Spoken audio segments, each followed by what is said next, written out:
अच्छा, मेरे पास ना एक क्लिनिक पे बहुत ज़्यादा सवाल आता है कि इंसुलिन रेजिस्टेंस क्या होती है। लेकिन इससे पहले ये समझना ज़रूरी है कि इंसुलिन रेजिस्टेंस की हम बात कर क्यों रहे हैं। देखो, नॉर्मली जब हम खाना खाते हैं तो इस खाने के अंदर एक ग्लूकोज नाम का कार्बोहाइड्रेट होता है जो हमारे खून में चला जाता है। ये खून के अंदर अपने लेवल को जब इंक्रीज करता है तो पेंक्रियाज को पता चल जाता है और वो इंसुलिन को पैदा करना शुरू कर देता है, रिलीज करना शुरू कर देता है। ऐसे में ये इंसुलिन ग्लूकोज के मॉलिक्यूल को अपने साथ लेता है और जाके सेल के दरवाजे पे नॉक करता है। सेल दरवाजा खोलता है, इंसुलिन को पहचानता है और ग्लूकोज को अंदर आने देता है। यानी इंसुलिन की मौजूदगी में ही ग्लूकोज अंदर जा सकता है, वरना ग्लूकोज के लिए सेल ने अपना दरवाजा नहीं खोलना। उसके बाद इस ग्लूकोज से सेल अपनी एनर्जी बनाता है और अपने अपने लिए इस्तेमाल करता है। लेकिन इंसुलिन रेजिस्टेंस में क्या होता है?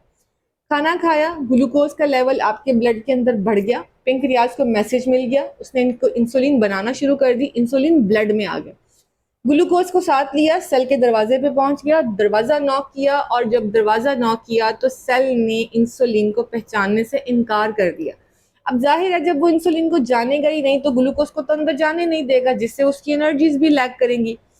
ऐसे में दो प्रॉब्लम्स होती हैं। एक तो सेल्फ इटसेल्फ जो उसको एनर्जी बनानी होती है वो मटेरियल उसके लिए खत्म हो जाता है, and second one is that कि वो ग्लूकोज जो कि अब सेल के अंदर होना चाहिए वो ब्लड के अंदर फिरता रहता है, जिसकी वजह से पेंक्रियाज को लगता है कि शायद इंसुलिन ही कम है। ऐसे में वो मजीद इंसुलिन पैदा करता है, फिर मजीद करता है, फिर मजीद करता है और कॉन्टीन्यूस ये प्रोसीजर चलता रहता है। और अगर इस पर ध्यान ना दिया जाए, इसको मैनेज ना किया जाए, तो एक लॉन्ग टर्म टाइम के बाद ये इंसुलिन रेजिस्टेंस बन जाती है।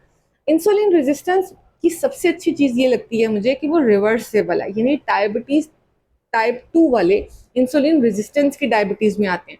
अगर डायबिटीज़ 1 वालों की बात करूं तो वो एक अलग मैटर है, वो एक अलग इशू है, उसके कॉन्सिक्वेंसेस भी थोड़े डेंजरस हैं। लेकिन डायबिटीज़ 2 टाइप वाले बहुत आराम से अपने डायबिटीज़ को रिवर्स कर सकते हैं। बट इसके लिए आपको लाइफ साइकिल मैनेज करना पड़ेगा, आपकी लाइफ मैनेजमेंट देखनी पड़ेगी, आपका डाइट साइकिल देखना पड़ेगा, आपका स्लीप, आपका स्ट्रेस, ये सब कुछ देखना पड़ेगा। अगर आप ये सब मैनेज कर लेते हैं तो आप बहुत आराम से इंसुलिन रेजिस्टेंस से वापस आ सकते हैं।